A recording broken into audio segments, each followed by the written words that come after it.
Estamos aqui com mais um Mesa para Dois. Hoje eu tô tendo o prazer aqui de entrevistar Geraldo Meirelles. Não tem nada a ver com o Meirelles do Banco Central, tá? Esse aqui é bom. Esse é o da Igreja Teosópolis, que é uma igreja que tem uma atuação social assim muito grande. Eu acompanho há muito tempo, tenho vários amigos que são dela, então eu venho acompanhando esse trabalho social dela há muito tempo. Tem o mutirão Cabra Macho, tem uma série de coisas de saúde, de educação, de social. E eu trouxe o Meirelles aqui hoje porque a Teosópolis deu um pequeno salto, né, hein, Geraldo? Na área social. É isso. Quero desejar boa tarde a Marcel e a todos os ouvintes que estão conosco. E dizer a Marcel que sempre que o encontro, eu lembro do saudoso Manuel Leal, com quem tive algumas oportunidades de compartilhar vida. Minha admiração a essa família que sempre se dedicou à comunicação. Está no sangue. Está no sangue, está no DNA, está na missão. Na missão, é verdade. Então, nós estamos apenas fazendo valer alguns planos antigos, alguns sonhos antigos. De Pastor Hélio Lourenço, que pastoreou a igreja por quase 40 anos e foi uma das figuras mais marcantes aqui da esfera religiosa. Se você não é de Itabuna, a melhor maneira de explicar é o seguinte: ele era o Pelé dos pastores aqui, tá?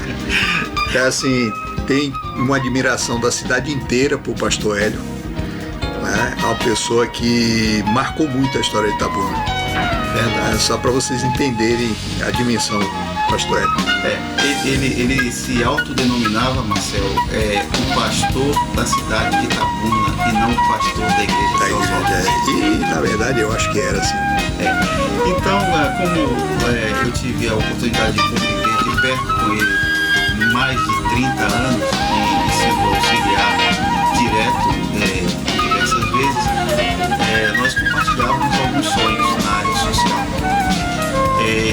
Um dos sonhos que foi realizado por ele foi o Centro de Memória Teosópolis, que na época foi inaugurado pela professora Dinalva Mello, então secretária de Educação da cidade, e pela ex-reitora da UESP, que hoje é secretária de Saúde do Estado, a professora Adélia, né, que grande reitora, e que foi conduzidas pela professora Janete Macedo.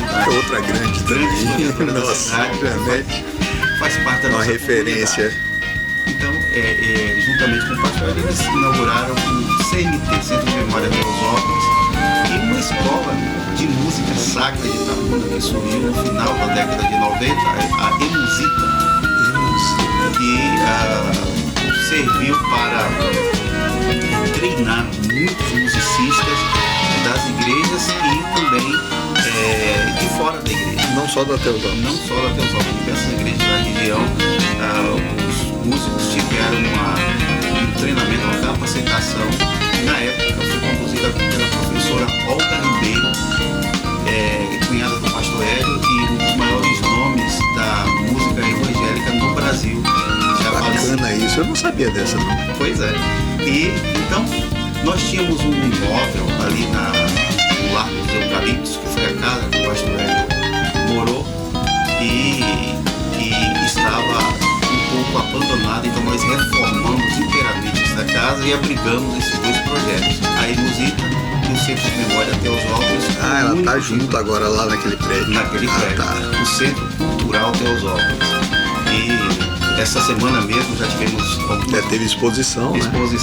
Rodas de conversa essa semana falando sobre a história de Itabuna. Tivemos lançamento de 7 títulos, de 7 autores na semana passada.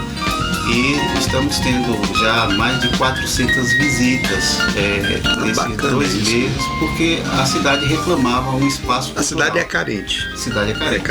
Carente de espaço. Tem pouco espaço cultural, tem pouco espaço para exposição, tem pouco espaço para memória.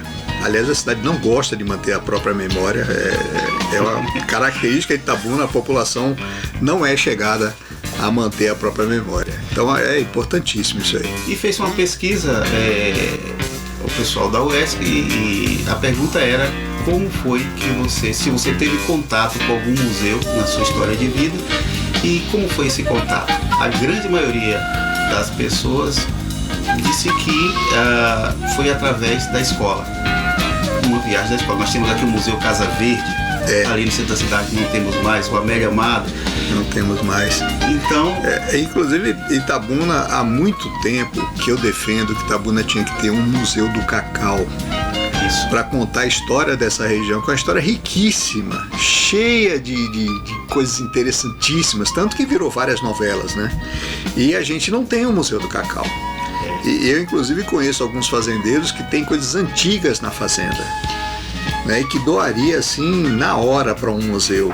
Mas não tem museu, não existe. Tentei convencer Jabes e Ilhéus a fazer um. Ele até achou interessante, mas acabou não fazendo também. Me parece que Ilhéus, eles têm lá um prédio do antigo Instituto de Cacau da Bahia. Tá alugado embaixo e abandonado em cima. Que seria para essa finalidade e a gente acaba perdendo. Mas eu acho que devia ser em Itabuna esse museu. Esse apelo cultural. E como o poder público ele não se movimentou e o Pastor Hélio, como visionário, tinha esse sonho, hoje nós temos esse espaço que está sendo um lugar de encontro da cultura da nossa cidade. E está sendo muito pelo que eu senti, a ideia é manter como um espaço vivo, né? Tendo atividades, tendo encontros, né? Sim.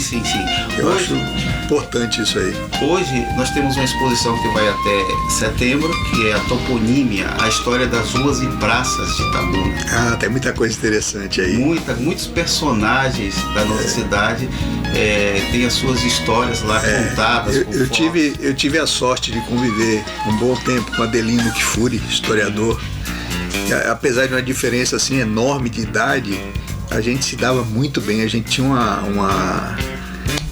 batia bem assim os dois. E nossa, eu aprendi muita coisa com Adelino sobre ruas de Itabuna. Tem coisas interessantíssimas, né? Então você vai, em visitando, vai poder ver um pouco dessa história. Alguns estudantes já estão visitando. Nós inauguramos em maio e tivemos a presença do reitor Alessandro da UESC, com quem nós temos um contrato em termos de cooperação técnica, porque... A UESC tem um bom centro de documentação, o CEDOC. Sim, e a professora Janete, que é a curadora do espaço. E a gente tem, além dessa exposição temporária, que agora em setembro nós vamos ter um outro tema proposto pela UESC. Eu já estou sabendo e já posso antecipar que vai... Conte aí, solte o segredo, solte o segredo. Versar sobre os 200 anos de independência do Brasil. E que é um tema fantástico, 200 anos de independência. Inclusive teve o lançamento de uma moeda especial, né? Duas, na verdade. E uma delas com uma fitinha verde e amarela. Eu não sei com que material eles fizeram, mas ficou muito bacana. E a Semana de Arte Moderna. Então, a Semana de Arte Moderna é assunto para muito tempo, viu? Então a gente tem esse espaço lá à disposição da comunidade. Um outro espaço que nós inauguramos na semana passada é o Complexo Social Teosópolis. Agora, deixa eu perguntar uma coisa. Eu lembro que um tempo atrás tinha o ambulatório, né? Lá. O ambulatório foi integrado em alguma dessas coisas? O ambulatório foi integrado ao Centro Social Teosópolis. Certo. E que comporta o ambulatório Teosópolis e o Mercado Solidário. A gente vai falar separado do mercado depois. Nós estamos na fase do ambulatório de cadastramento de profissionais da área da saúde que queiram se voluntariar a disponibilizar. O ambulatório é mais antigo que o projeto Cabra Forte ou vice-versa? Não, o ambulatório é novo. O Cabra Macho. O Cabra Macho. Cabra Macho completa 10 anos agora, a 10ª edição. Explica aí pro pessoal que não sabe, que não é daqui de Itabuna, o que é o Cabra Macho. O projeto Cabra Macho, ele surgiu quando o pastor Hélio foi detectado com câncer de próstata. E ela trata da saúde masculina, o projeto trata da saúde masculina. Então nós mobilizamos um grande número de urologistas da região e até de fora primeiro projeto estava sob a coordenação do urologista Dr. João Correia, que hoje mora em Londrina, e ele convidou os colegas para fazer um mutirão para examinar hoje quem é que coordena? Essa demanda já que ele não está aí. Dr. Júlio Brito Filho. Ave Maria, filho da fera, filho de um peixão. E Júlio Brito é um dos maiores urologistas aqui da Bahia, né? Nem da região. Ele e o pai participam do projeto, mais alguns médicos de Ilhéus. E o filho coordena. E o filho é o nosso responsável técnico e é coordenado. Está em boas mãos, ou eu diria em bons dedos. Em bons dedos, né? O Dr. Júlio Brito, o pai, diz que os amigos dele ele escolhe a dedo, né? Com certeza ele escolhe a dedo. Júlio é um brincalhão, é uma ótima pessoa, adoro ele. Um ser humano fantástico, humilde e coração enorme. Tem uma sensibilidade social muito grande, por isso que ele... E um desapego a dinheiro. Isso é ótimo. Que eu acho incrível, principalmente no meio médico, que eu conheço médicos que vivem para o dinheiro. O Júlio Brito é o contrário. É um sacerdote da medicina. É um sacerdote da medicina, é isso aí. Então, nós... antigamente nós estimulávamos a demanda. Amanhecíamos no domingo com o quarteirão da igreja lotado de homens para fazer o PSA. Nós fazemos o PSA inicialmente e depois eles fazem a consulta. Com a pandemia e a proibição da aglomeração, no ano de 2020 nós não pudemos fazer, que estava no pico da pandemia. Eu vou fazer um intervalo, porque já que você falou na pandemia, eu quero muito falar como foi a experiência da igreja na pandemia. Perfeito. Tá? Então vou fazer um intervalozinho, a gente já volta. Eu vou ali ver Júlio Brito e já volto. Vai aí, Paulinho. Mesa pra dois. Moreno. FM. Mesa pra dois.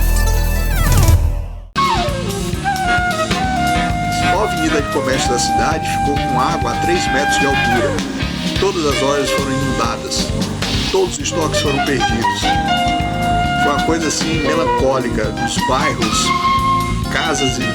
mais de 3 mil casas ficaram sem condição de recuperação. Casas perdidas. Agora que o governo federal está arrumando um financiamento para construir 700 casas, já liberou o dinheiro, já imediato para fazer, mas assim, para quem estava aqui em dezembro do ano passado, a situação era desesperadora, né? E aí a gente já estava sofrendo a influência da pandemia em tudo, nos comércios, na cultura, no serviço, e aí vem a enchente. E aí, Geraldo, como é que foi essa mistura de pandemia com enchente para a igreja, no caso? Lembrando que a igreja, gente, ela fica num bairro que fica perto do rio, tá? Então por aí vocês imaginam a complicação. E aí, Geraldo, como é que foi esse início? Foi assustador, como foi para todo mundo, porque, como você disse, a gente estava assimilando a saída do processo de lockdown, da pandemia, da recuperação da economia, e de repente, numa celebração, isso eu tenho bem claro na minha mente, que foi no culto de Natal, no dia Natal 24 para 25, a chuva ela não parava de cair e nós nos olhávamos sem saber o que fazer. No outro dia, quando chegamos na igreja, o bairro Conceição, nas suas margens ali do Rio Cachoeira, completamente alagado, a população desesperada, mas surgiu uma coisa boa. Só não chegou lá porque é um pouco mais alto, né? Mas chegou por ali. Conta do... Ainda chegou ali?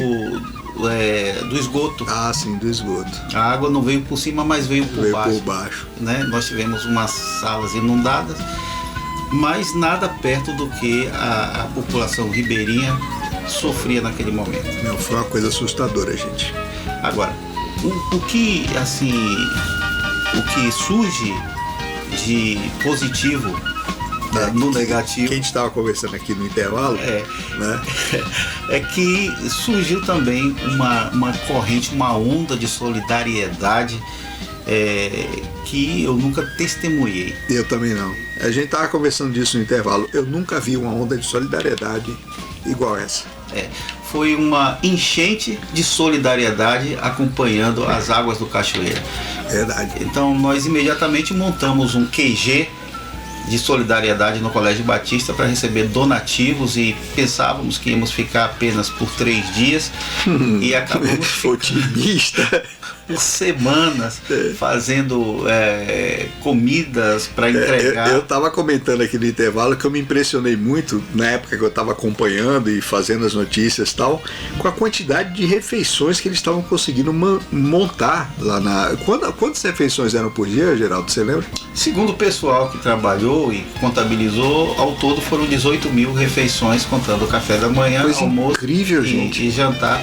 Agora, com tudo doado pelos munícipes, os carros e feito paravam, com voluntários também, né?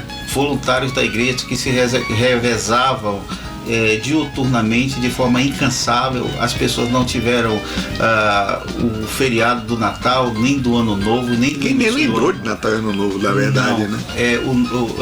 O brilho nos olhos da pessoa das pessoas em estar servindo era algo encantador. Eu me lembro de uma senhora, uma voluntária, ela tem um problema sério de saúde, ela não podia estar ali.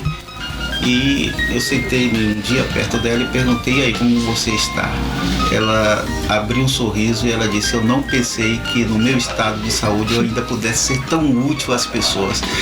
Então era assim um clima que nos fazia mais humanos e mais próximos das pessoas, independentemente da sua confissão religiosa. Já tinha começado um pouco de solidariedade com a pandemia, né? Sim. Antes da enchente. Sim. A enchente, eu acho que explodiu isso. Sim. Não é? Eu digo que a enchente foi o ápice. O ápice.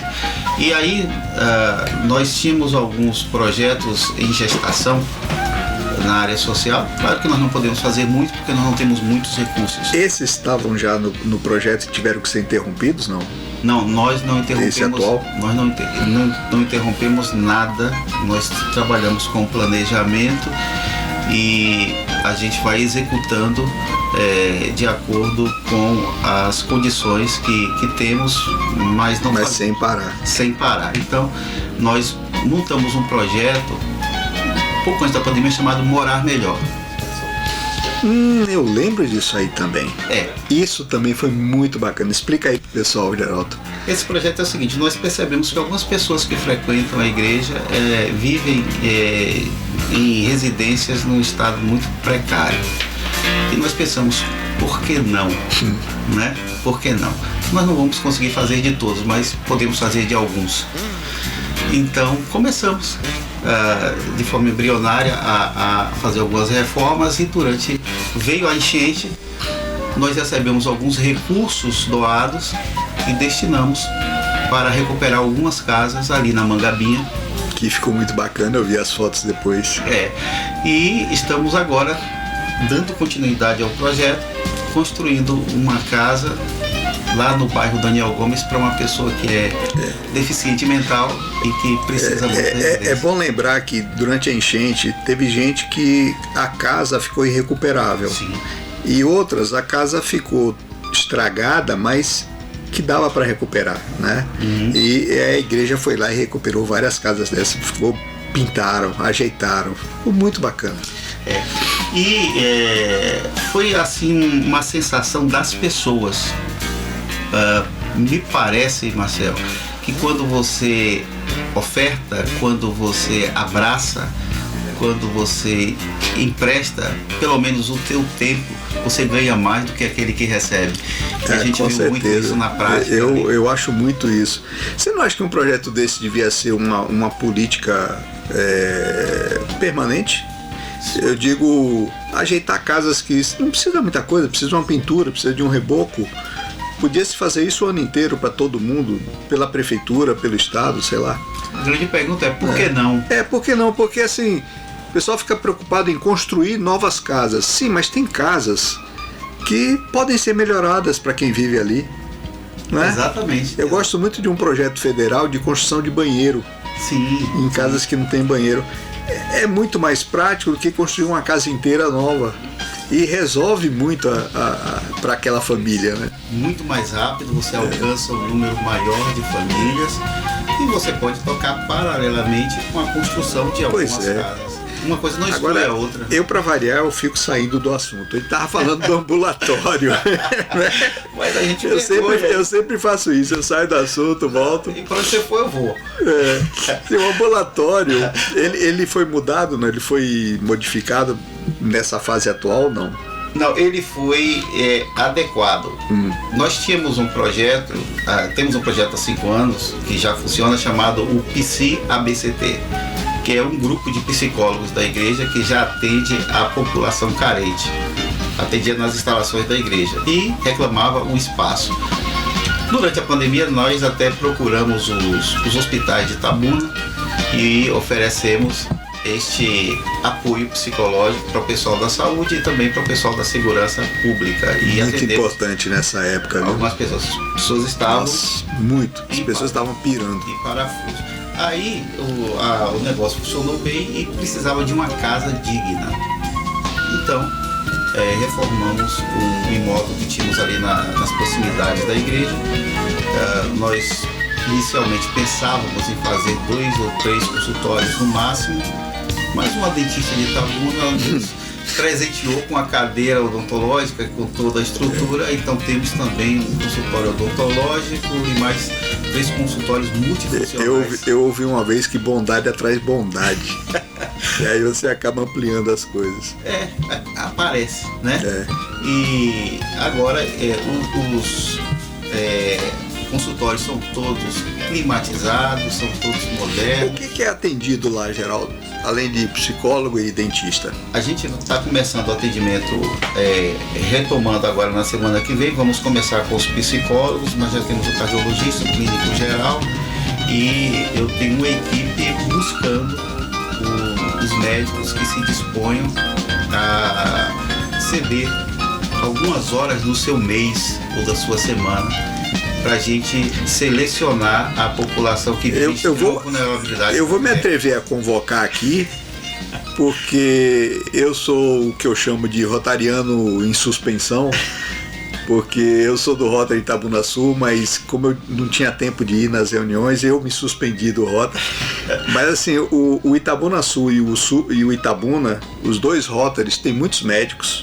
Os 2 Rotarys já fizeram mutirões de médicos em vários lugares, que é uma coisa fantástica. Então, meus amigos rotarianos médicos, por que não? Eu estou aqui convocando vocês para ajudar aqui o Geraldo Meirelles nessa atividade, porque vocês sabem que é sério, né? E vocês gostam de ajudar, que eu sei. Então, vamos lá, né, gente? Procura Geraldo lá no Teosópolis, que eu acho que é uma boa coisa. Junta essa corrente do bem. Você já tem Geraldo, como é que a pessoa faz para ser atendida lá? Bem, nós na semana que vem teremos já a estrutura montada. O quesito é não poder pagar uma consulta ou não ter plano de saúde. Para pessoa. Qualquer pessoa pode aparecer lá. Qualquer pessoa. Desde que nós tenhamos a disponibilidade de vagas e ela se enquadre nesse perfil socioeconômico. Né? Porque se você pode pagar, por favor, né? Pague. Porque existe também essas incoerências na nossa sociedade. Né? E é engraçado que às vezes a pessoa é rica, mas não quer pagar nada. E prejudica o médico. E prejudica o que não pode pagar mesmo. Né? E o profissional que poderia estar atendendo no seu consultório e vai atender uma pessoa que não precisa. Isso vale até para show, viu, Geraldo? Quem mais pede ingresso de graça é gente que pode pagar. Ixi. Tá? Eu vou fazer um intervalo aqui. Na volta, eu não quero deixar de falar disso de jeito nenhum, que é o mercado social. É um negócio que me chamou muita atenção. Vai daí, Paulinho, a gente já volta. Mesa para 2. Opinião com atitude. Moreno FM. Mesa para 2. Opinião com atitude. Boa tarde, estamos de volta com Mesa para 2. Eu estou aqui com o Geraldo Meirelles. Que eu sempre esqueço de dizer, sou Marcel Leal. E estou aqui com o Geraldo Meirelles, que é o capo da Igreja Teosópolis de Itabuna. A gente está conversando aqui do projeto social novo da igreja, que a igreja andou lançando um museu, um complexo social, o ambulatório foi ampliado, a gente já convocou aqui médicos para ajudar. E tem um negócio que eu achei muito interessante, que é o mercado social. Geraldo, explica aí direitinho como é que é o mercado social. Bem, o mercado solidário, na verdade, solidário, é um projeto que visa não apenas entregar as cestas básicas, mas promover educação financeira e também que vai se traduzir em dignidade para a família. Porque na verdade não tem cesta, né? Tem as prateleiras. Sim. Com os produtos. Nós temos um outro programa de distribuição de cestas básicas que já fazemos há muitos anos e as famílias recebem uma cesta mensalmente com cerca de 10 itens diferentes, famílias cadastradas por um determinado tempo, que são visitadas pelas assistentes sociais. Mas esse projeto ele não vai extinguir o que já existe. Não, sim, mas é diferente o mercado, né? É diferente. As famílias, primeiro, explicar que não aceitaremos nenhum tipo de visita para participar do mercado solidário. Nós faremos busca ativa. Porque senão nós não temos condição de atender. Vai aparecer gente aí que não precisa. Que não precisa e a demanda é muito grande, a necessidade é muito grande, perto daquilo que nós podemos oferecer. Então nós vamos começar de forma embrionária ali no início, escolhendo algumas famílias. A família recebe no mês ímpar, um grupo recebe no mês ímpar, outro grupo recebe no mês par. Funciona como? Ele tem um ticket, como é que é a coisa? Porque assim, gente, tem umas prateleiras com os produtos, né?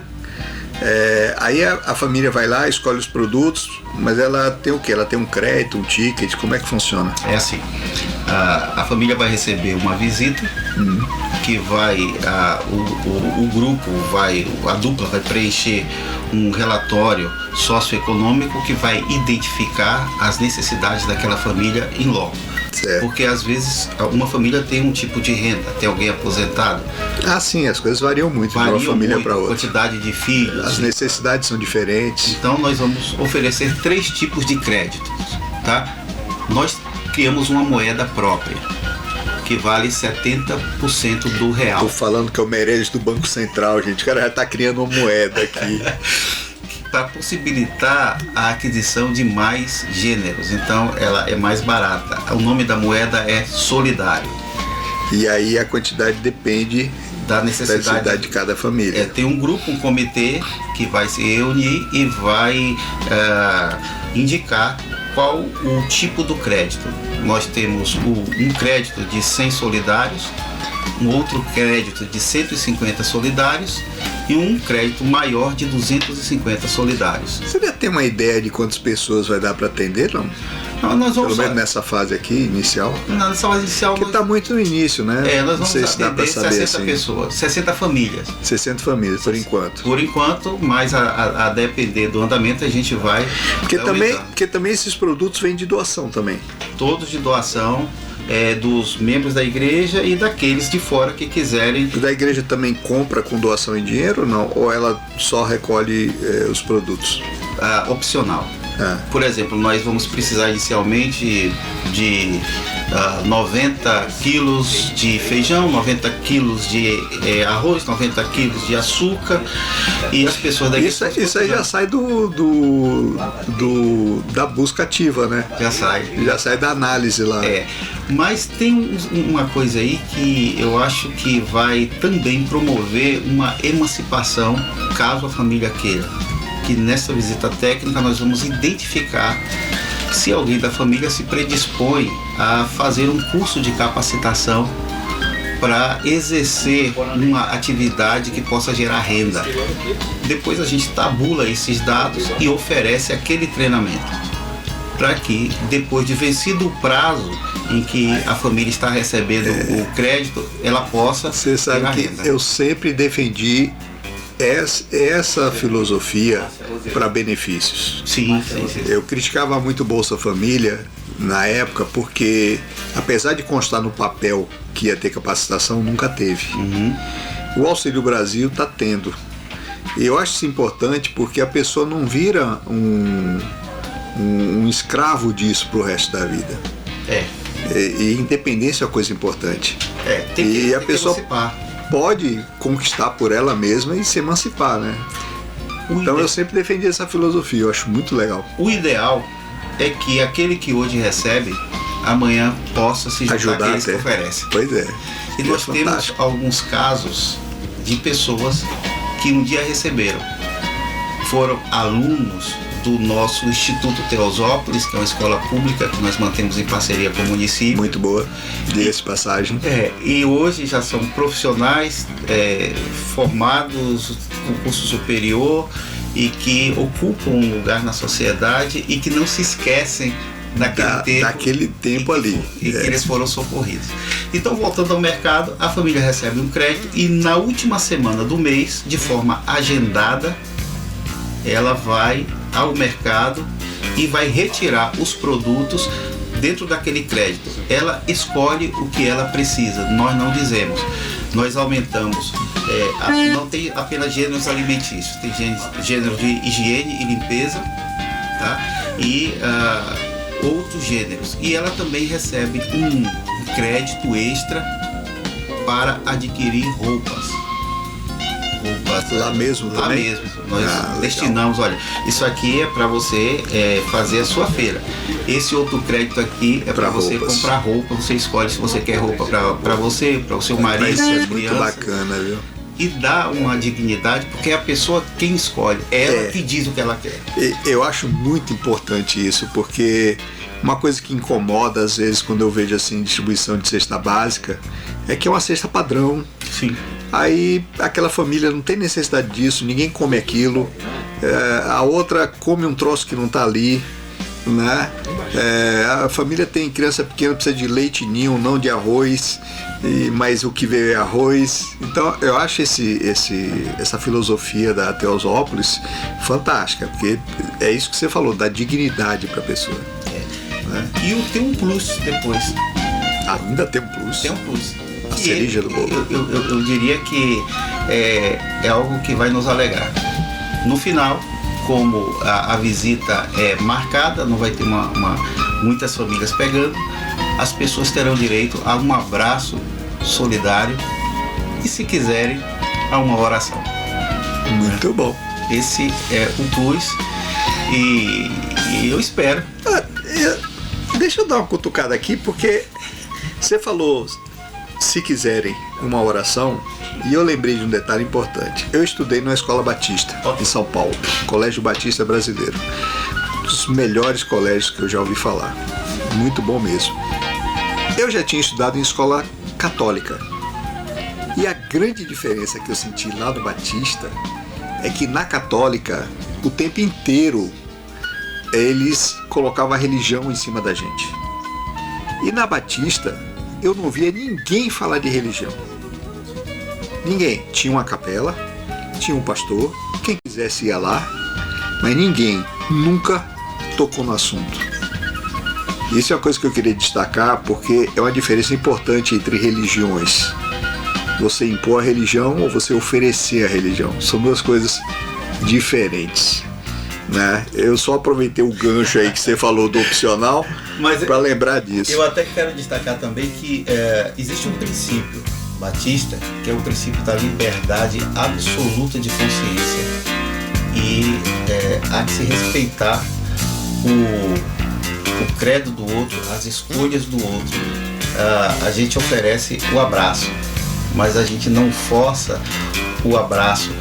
Até porque... Mas cá, pra nós, abraço sempre é bom, né? Abraço é um negócio bacana demais. Então... Eu acho que uma das piores coisas da pandemia foi não poder beijar e abraçar. Interessante, o contato. Interessante, Marcelo, porque eu tenho um amigo, não posso revelar o nome dele, que ele se diz assim, niilista, né? Completamente niilista. Completamente? Sei não, viu? Sei não.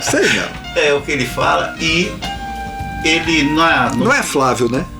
Não é Flávio Lopes, não? Flávio tá. é um cristão, um cristão raiz, né? Sei. E esse amigo me ligou na pandemia, mandou uma mensagem e falou assim: eu gostaria que o senhor orasse por mim. Aí eu falei: logo você? Logo você? Até tu? Eu falei: com certeza eu vou orar, assim, com muito fervor por você. Porque a experiência de fé, ela é sobretudo pessoal, né? Não são palavras que convencem.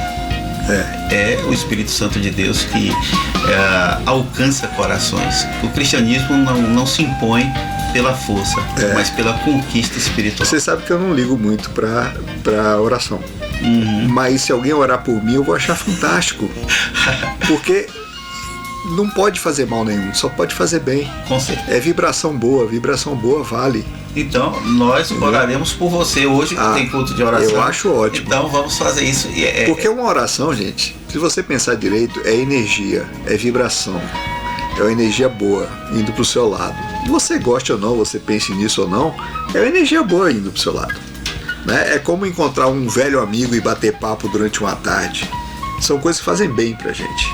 É relacionamento, é intimidade. É quando o coração fala das suas necessidades e das suas alegrias. Daí a questão do abraço e beijo, porque o brasileiro é grudento. O brasileiro gosta de abraçar, de bater no ombro, entendeu? E a pandemia tirou isso da gente. Tirou isso da gente. Tirou isso da gente. E o pior é que a gente ainda está com medo de retornar. Eu não, mas eu conheço muita gente, principalmente jovens, porque os jovens foram aterrorizados. A mídia inventou para o jovem que ele ia matar os avós, os pais, se saísse na rua. Eu ouvi isso aí nesses termos, inclusive. Né? Então, assim, tem muito jovem que estava naquela fase onde ele começa a descobrir mais as relações entre as pessoas, onde ele sai mais, abraça mais, né? Sai mais com os amigos e tal. E esse jovem, ele foi sabotado nesse período. E tem muito jovem aí que não vai aprender a abraçar, não vai aprender a beijar, vai ter medo sempre, independente de acabar ou não a pandemia, né? Então, é isso. O triste, Marcelo, é que tem muitos abraços que não poderão ser mais dados. Perdeu, tá perdido. O tempo não vai retornar. Mas nós temos esse plus do abraço e da oração e da solidariedade. É um projeto que nasce e nós vamos aprender com ele e com o tempo. A nossa expectativa é que ele dê muito certo e que no futuro nós possamos colher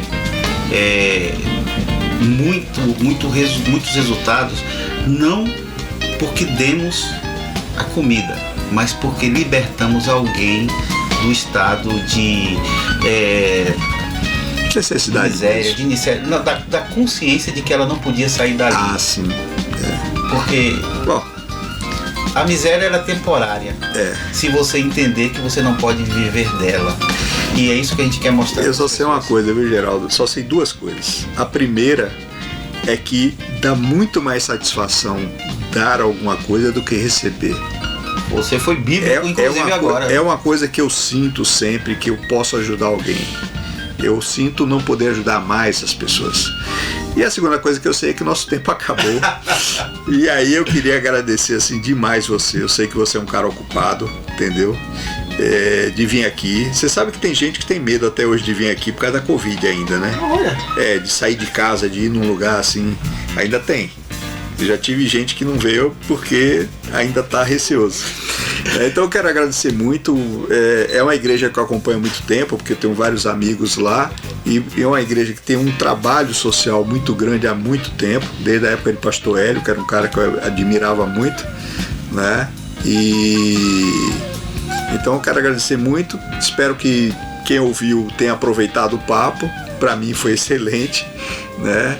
A gente tem gente ouvindo na China, em Portugal, na França, Estados Unidos. Às vezes a pessoa não conhece direito o que a gente está falando aqui de Itabuna, mas eu acho que a experiência em si, ela é universal, né? Então eu espero que esse papo tenha agradado. Eu que agradeço e já que temos um público em lugares tão distantes e talvez um público tão heterogêneo, né, e a gente não tem condições de vê-lo e nem interagir assim diretamente com ele, visite as nossas redes sociais, veja ali os vídeos, as imagens e junte-se a nós nessa corrente do bem. Sim. Nós precisamos. Não é porque você está na China que não pode ajudar, não. Com certeza. Pode ajudar. Então eu que agradeço em nome da nossa comunidade a esse espaço que você cede e já reafirmo que oraremos por vocês hoje para que Deus os abençoe com saúde, com paz e com a alegria de viver. Muito obrigado. Obrigado você. Paulinho, vai daí. Mesa para dois. Opinião com atitude. Morena FM.